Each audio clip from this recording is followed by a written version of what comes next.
오늘 본문은 가나안 북쪽에 있는 지파들이 그곳에 있는 가나안 족속들과 전쟁을 하는 내용이지만 주된 내용은 그 가나안 족속을 쫓아내지 못했다라고 하는 내용들이 각 지파별로 반복이 되고 있습니다. 왜 쫓아내지 못했는가라고 하는 이전의 이유는 이스라엘 지파의 두 중심축이라고 할 수 있는 유대 지파와 요셉 지파, 그러니까 에브라임 지파와 므낫세 지파죠. 이 중심되는 두 지파가 하나님의 말씀에 온전히 순종하지 못하는 모습을 보이게 되고, 이 같은 부정적인 영향들이 다른 지파에도 그대로 비춰지고 있다, 이렇게 성경이 말씀을 하고 있습니다. 지난번 사사기 설교에서 저희들이 보았듯이 유다 자손이 가나안 족속과 전쟁을 하러 올라갈 때에 하나님이 함께 하셨다라고 하는 말씀이 분명히 붙어 있었습니다. 하나님이 함께 하심으로 산지 주민들을 쫓아낼 수 있었다. 그러나 골짜기에 있는 주민들은 철병거가 있어서 쫓아내지 못했다라는 말씀이 저희가 살펴봤던 내용입니다. 그러나 철병거가 가나안 족속을 쫓아내지 못하는 이유가 될 수 없다는 것, 결국 문제는 어디에 있었는가 하면 하나님 앞에 순종하는 모습을 끝까지 견지하지 못했다라고 하는 모습을 유다 지파에게서 볼 수가 있었고, 그 다음에 이어지는 요셉 가문의 그 베델과의 전쟁 속에서도 동일하게 저희들이 살펴볼 수 있는 내용입니다. 요셉 가문이 올라가서 베델과 전쟁을 하게 되는데, 이 베델과의 전쟁은 여호수아 때 여리고 성과 전쟁하는 그 모습과 매우 흡사합니다. 전쟁 전에 정탐꾼을 보내는 것, 또 그곳에 사는 주민의 도움을 받는 것, 그리고 전쟁에서 이긴 후에 도움을 주었던 그 주민을 살려주는 것, 이 내용이 똑같습니다.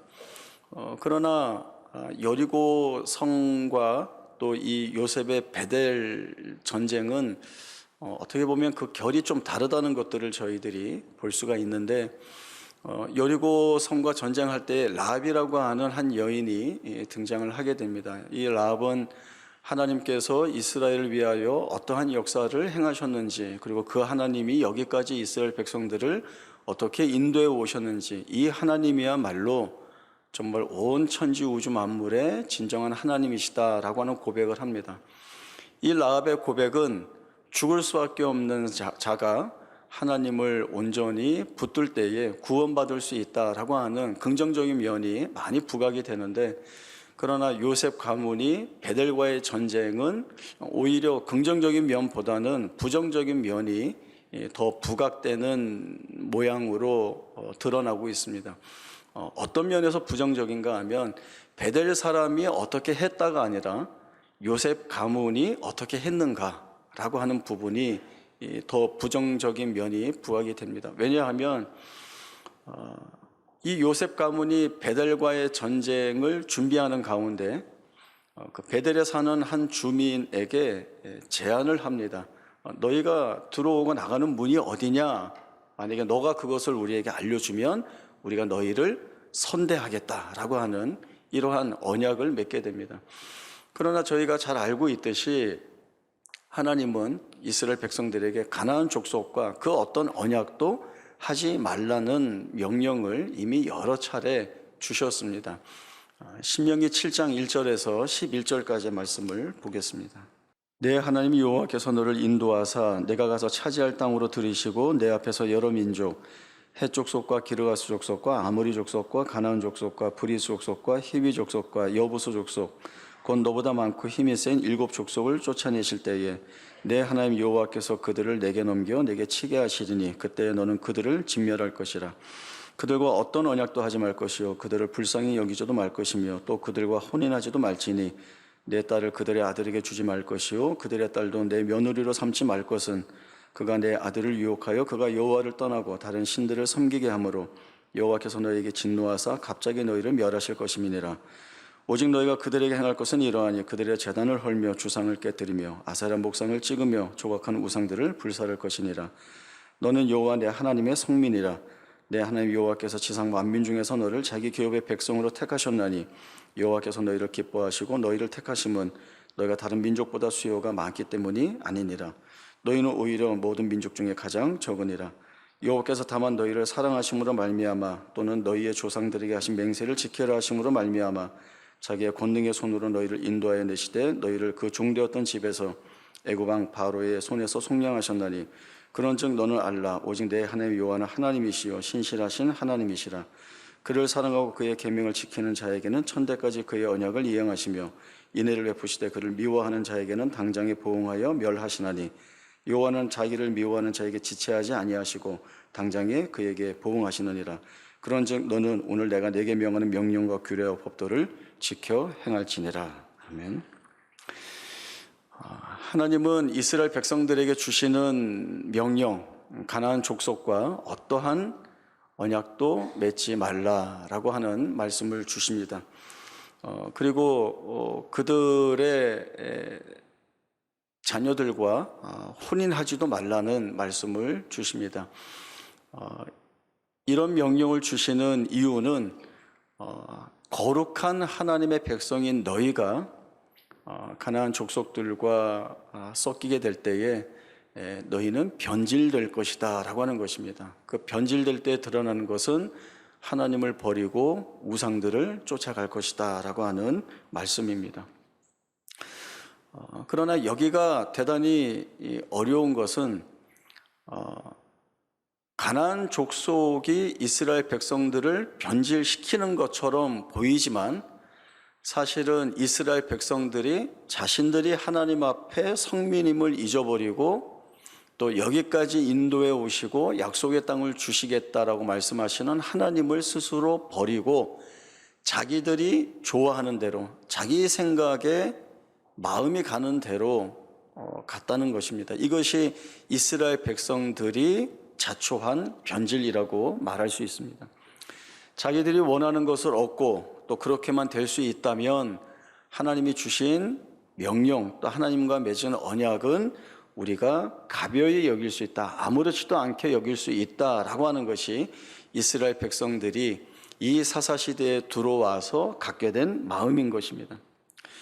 요셉 자손은 베델과의 전쟁에서 하나님께서 가나안 족속과 언약을 맺지 말라는 말씀은 이미 사라지고 우리가 이 전쟁에서 이길 수만 있다면, 이 전쟁에 이겨서 이 땅을 차지할 수만 있다면 우리는 그 무엇이라도 하겠다라고 하는 마음이 앞서 있는 상태인 것입니다. 오늘 본문에 나와 있는 지파들도 그렇습니다. 그 에브라임과 므낫세 지파를 빼면 스볼론 지파, 아셀 지파, 납달리 지파, 단 지파입니다.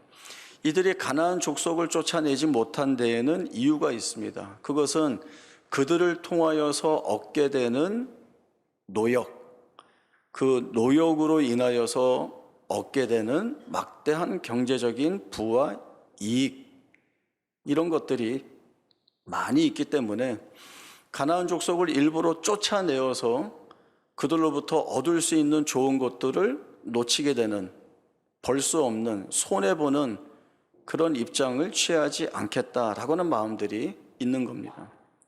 맨 처음에 이들이 드러내는 상황에 대한 핑계는 있습니다. 우리가 힘이 없어서 그렇습니다. 우리가 힘이 없어서 이 가나안 족속을 쫓아내지 못했습니다. 그러나 여기 이 자리까지 오면서 이스라엘 백성들이 치렀던 전쟁, 그 전쟁을 통하여 얻게 된 경험은 이 전쟁의 승리가 우리의 힘이 많고 적음에 따른 것이 아니라 우리가 하나님과 함께하고 그 하나님의 말씀에 순종하는가 불순종하는가에 따라 전쟁의 승패가 난다는 것들을 이미 여러 차례 확인해 왔습니다. 이스라엘 백성들은 한 번도 힘이 많은 가운데에 전쟁을 한 적이 없습니다. 늘 이길 수 없는 전쟁 앞에 서 있었지만 그러나 그들을 끌고 전쟁터로 뛰어들어가신 하나님께서 보여주신 것은 내가 너희를 지킨다, 내가 너희의 힘이고 이 전쟁의 승리의 원인이다 라고 하는 것들을 보여주고 오셨습니다. 그러면 지금처럼 자기들이 핑계대는 대로 우리가 힘이 없어서요 라고 한다면 힘이 없다는 것이 아니라 사실은 우리가 하나님을 제대로 믿지 못하고 있습니다 라고 하는 회개가 있어야 했습니다. 그러나 그거 안 하고 있는 거죠. 하나님이 다 아시는데도 우리가 힘이 없어서 할 수 없이 가나안 족속과 이렇게 같이 살고 있는 겁니다 라고 이야기를 합니다. 스불론 지파 가나안 족속 쫓아내지 못하고 그들과 함께 거주했습니다.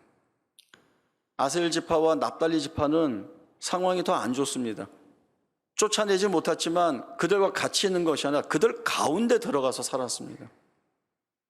단 지파는 더합니다. 아모리 족속이 단 지파를 산지로 몰아놓고 너희들 골짜기로 내려오지 마 용납하지 않았을 때에 내려오지 못하고 산지에 쫓겨 살았던 것이 바로 이 단 지파입니다. 이들이 이러한 가운데에 바라보는 것 그리고 깨닫는 것이 무엇이겠습니까? 우리는 여전히 우리가 생각하는 대로 우리가 좋아하는 대로 우리가 얻을 수 있는 것들을 얻는 대로 나아가겠다라고 한다면 그 자리는 망하는 자리일 수밖에 없습니다. 사실 이러한 부분은 하나님께서 이미 여러 차례 이스라엘 백성들에게 반복하여 주시는 말씀이었고 반복해서 주신다는 것은 그 무엇보다도 중요한 내용이기 때문에 이스라엘 백성들이 기억하고 놓치지 않는 일이어야 했습니다. 여호수아의 유언에서도 저희가 확인할 수 있습니다. 여호수아 23장 7절에서 13절까지의 말씀 보겠습니다.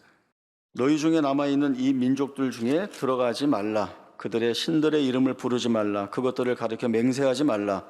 또 그것을 섬겨서 그것들에게 절하지 말라. 오직 너희의 하나님 여호와께 가까이 하기를 오늘까지 행한 것 같이 하라. 이는 여호와께서 강대한 나라들을 너희 앞에서 쫓아내셨으므로 오늘까지 너희에게 맞선 자가 하나도 없었느니라. 너희 중 한 사람이 1000명을 쫓으리니 이는 너희의 하나님 여호와 그가 너희에게 말씀하신 것 같이 너희를 위하여 싸우심이라.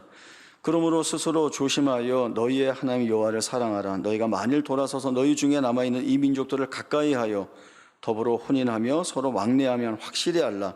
너희의 하나님 여호와께서 이 민족들을 너희 목전에서 다시는 쫓아내지 아니하시리니 그들이 너희에게 올무가 되며 덫이 되며 너희의 옆구리에 채찍이 되며 너희의 눈에 가시가 되어서 너희가 마침내 너희의 하나님 여호와께서 너희에게 주신 이 아름다운 땅에서 멸하리라. 여호수아의 유언은 이제 이 땅에 남아있을 이스라엘 백성들에게 무엇보다도 중요한 내용입니다. 가나안 땅을 차지하고 각 지파별로 그 땅을 기업으로 분배하는 것은 하나님이 다 행하실 일이기 때문에 다 이루어질 일들입니다. 완벽하게 성취될 일입니다. 그럼 뭐가 남아있는가 하면 하나님이 차지하게 하시고 영원한 기업으로 주신 그 땅에서 이스라엘 백성들이 어떻게 살 것인가, 어떠한 모양으로 살 것인가 라고 하는 것입니다. 다른 것도 없습니다. 제일 먼저는 하나님의 말씀에 순종하는 것입니다. 그리고 그 순종의 내용은 하나님을 떠나지 아니하고 우상을 따르지 않는 것입니다. 하나님의 말씀에 만족하고 우상이 제시하는 헛된 것에 마음을 빼앗기지 않는 것이어야 합니다. 그러나 이 부분이 어렵다는 것을 여호수아가 알고 있죠. 이 길로 가지 말라라고 말하면서 단서를 붙이고 있습니다. 만약에 너희가 하나님을 버리고 우상을 쫓아간다고 한다면 하나님이 너희에게 어떤 일을 행하실지를 내가 지금 너희에게 말하겠다라고 합니다. 너희가 쫓아내지 않고 너희가 함께하는 그들이 너희에게 올무가 되고 덫이 되고 너희 옆구리에 채찍이 되고 너희 눈에 가시가 될 것이다 라고 하는 말을 합니다. 이 말은 불행하게도 이스라엘 역사 내내 실현되었습니다. 쫓아내지 않은 자들이 이스라엘 역사 내내 이스라엘을 괴롭히는 자들이 됩니다. 이스라엘의 실패를 하나님이 내버려 두십니다. 그리고 그 실패로 인하여서 겪게 되는 고통을 겪게 하십니다. 그렇게 겪게 하시는 것은 너희들 내 말 안 들었으니까 고생 한번 해봐 이런 차원이 아니라 헛된 우상이 우리에게 참된 만족을 줄 수 없다는 것, 하나님을 대신할 수 있는 것이 없다는 것, 하나님 없이 다른 데서 만족을 찾으려고 할 때에 사실 그 길은 불행할 수밖에 없다는 것을 매우 처절하게 느끼도록 하나님이 허락하시는 것입니다.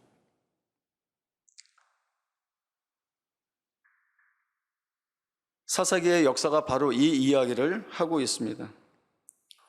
하나님 없이 사는, 그러나 그 안에서 얻는 풍요가 있다고 한다면 그 풍요가 정말 우리를 책임질 수 있는가? 그러나 헛된 세상의 풍요로움이 아니라 하나님으로 인하여 사는 그 풍요로움이 진정으로 무엇인지를 깨닫게 될 때에 하나님은 우리를 어떤 자리에 세워줄 수 있는가라고 하는 이 이야기를 해나가는 것이 사사기입니다. 오늘 우리가 살아가는 이 시대 속에도 우상이라고 할 것들이 너무나도 많이 있습니다. 하나님의 자리에 대신하고자 하는 것, 그리고 대신하는 모든 것들이 우리에게는 우상입니다. 팀 켈러 목사님이 내가 만든 신이라고 하는 책을 쓰셨는데, 거기에서 이 시대에 우리가 우상으로 삼고 있는 것은 몇 가지 말씀하셨습니다. 자기가 평생 소원하는 것, 이것이 우리에게 우상일 수 있고, 그리고 사랑, 돈, 성취, 권력, 이런 모든 것들이 우리에게 우상이라고 말합니다. 그러나 우리는 우리 스스로 이것들을 우상이라고 말하지 않습니다. 그리고 이것이 우상이 아니기 때문에 우리는 이 우상을 섬기지 않습니다라고 말합니다. 그러나 그 모양은 마치 많은 재물을 하나님 앞에 가지고 나와서 번제를 드리고 예배드리면서 우리가 하나님께 예배드립니다라고 이야기했던 그 패역한 시대의 이스라엘 백성들의 모습, 그리고 그 이스라엘 백성들의 모습을 보시면서 너희가 무수한 재물을 가지고 나오지만 그 모든 재물이 내게 유익하지 않다. 너희는 헛된 재물을 가지고 나오고 있고 내 마당만 헛되이 밟는 것이라고 말씀하신 이 하나님의 그 말씀을 주시는 시대와 매우 흡사하다는 것들을 보게 됩니다. 하나님 대신 우리가 붙드는 것이 있다고 한다면 그건 다 우상입니다. 그리고 그 우상이 가지고 있는 특징은 만족되지 않고 끊임없이 갈구하게 만들고, 그리고 내가 우상으로 삼았던 것이 안 된다면 다른 우상으로 채우고자 하는 욕망이 우리 안에서 일어나고, 그러나 그 길은 결국 하나님이 없다는 것으로 인하여서 비참하게 마감될 수밖에 없다라고 하는 것들을 저희들이 볼 수 있습니다. 그러나 여전히 사람들은 내가 원하는 것을 얻을 수만 있다면, 내가 소원하는 것들을 이룰 수만 있다면 뭘 얘기를 하죠? 악마에게라도 영혼을 팔 수 있다, 지옥에 가도 좋다라고 하는 이야기를 하는 것, 이것이 부패한 본성에 사로잡혀 있는 이스라엘 백성들의 모습이고 오늘 우리의 모습입니다. 정말 우리가 하나님을 하나님으로 바르게 믿는다는 것이 얼마나 어려운 일인지, 그리고 우리 안에 이미 얼마나 많은 우상들이 자리 잡고 있는지, 그리고 그 우상을 빼어내기가 얼마나 어려운지를 생각해 봤습니다. 그리고 이 고백밖에 남지 않더라고요. 하나님의 은혜 없이는 하나님을 하나님으로 바르게 믿을 수 없고, 하나님의 은혜 없이는 우리 안에 뿌리 박혀 있는 이 우상을 빼어낼 수 없다라고 하는 것입니다. 그러나 아이러니하게도 사사시대, 자기의 소견에 옳은 대로 행하여서 징계와 심판이 있어서 암울한 시대인 것처럼 보인 그 시대에 사실은 하나님께서 더 큰 사랑과 긍휼과 자비함으로 자기 백성을 찾아오셔서 그 백성을 돌이키고 회복시키는 데에 더 많은 은혜를 부어주셨던, 그래서 사사시대는 암울한 시대가 아니라 하나님이 부어주시는 은혜를 마음껏 맛보는 그 사랑과 은혜가 풍성한 시대였다라고 하는 것을 역으로 돌아보게 되고, 그리고 역으로 돌아본 그 가운데에서 우리의 삶을 대입시키며 감사할 수 있다라고 하는 이러한 고백들을 해보게 됩니다. 하나님은 우리 안에 우상이 담겨 있다고 한다면 그 우상이 우리의 삶을 책임질 수 없다는 것을 아주 신랄하게 다그치십니다. 그리고 그 우상이 주는 익숙한 풍요에, 그 달콤한 거짓말에 속지 말라고 우리를 매몰차게 다그치십니다. 이 하나님의 마음이 어떤 마음이신가 하면, 내가 봐도 내가 거룩한 백성이 아닌데 하나님이 먼저 너는 나의 거룩한 백성이다 라고 말씀을 해주시고, 나는 이미 우상의 마음을 빼앗겼는데 하나님은 내게 너를 우상에게 빼앗길 수 없다는 말씀을 주십니다. 나는 이미 하나님 버리고 도망갔는데 너 도망가도록 내버려 둘 수 없다라는 말씀을 주시는 하나님, 이 하나님이 죄 가운데 빠져서 실패와 절망과 낙심과 좌절 가운데 있는 우리에게 참된 진리이시고 생명이신 하나님이심을 드러내며 찾아오시는 것입니다. 이 하나님의 찾아오심이 우리에게 복이고 우리에게 은혜입니다. 하나님과 함께 가야 하는 길, 이스라엘 백성들이 외면했던 모습, 하나님의 말씀대로 가려면 우리가 많이 잃어버리고 놓치고 손해를 봐야 해. 우리 손에 쥐어지는 것이 없어. 우리 손에 쥐어지는 것이 없기 때문에 우리는 풍요롭게 살 수 없어 라고 하는 이 거짓되고 헛된 속임수에 빠져들 수밖에 없는데, 거기에서 건져내시는 것이죠. 하나님과 함께 가는 길 쉽지 않은데, 험난한데, 그러나 그 쉽지 않고 험난한 길에 생명이 있다는 것을 보게 하십니다.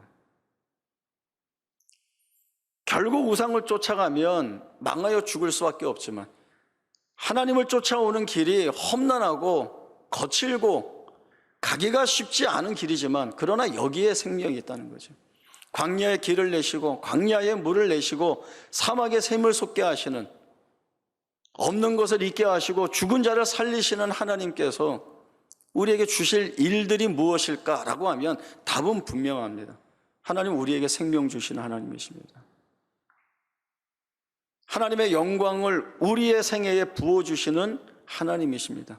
이런 하나님이라고 한다면 우리가 이제 이 하나님을 열망해야 하는 것입니다. 하나님을 위하여 산다는 것, 그 말씀에 순종하여 산다는 것이 얼마나 기쁘고 즐거운지를 확인해야 하는 것입니다.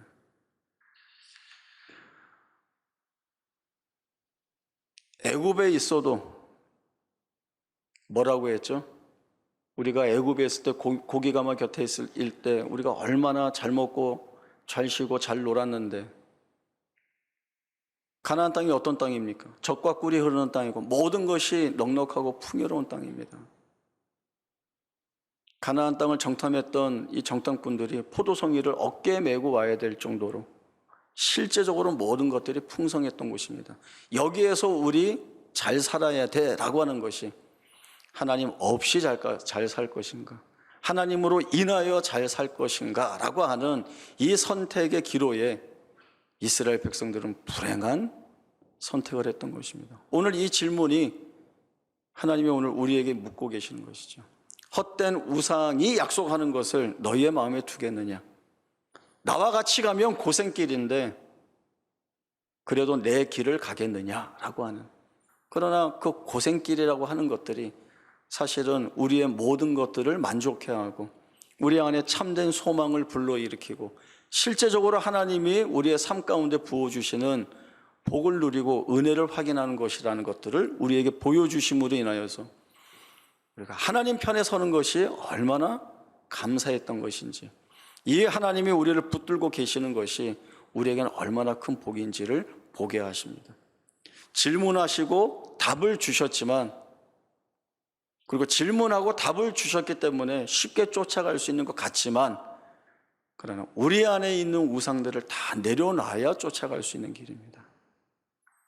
하나님은 이 가장 복된 길로 우리를 초대하고 계십니다. 그 초대에 여러분 아멘으로 반응하시고 그 길 가셔서 하나님이 우리 위에 부어놓으신, 열어놓으신 그 은혜들을 마음껏 확인하고, 그리고 감사하여서 그 하나님을 영화롭게 하는 복된 생애가 될 수 있기를 바랍니다.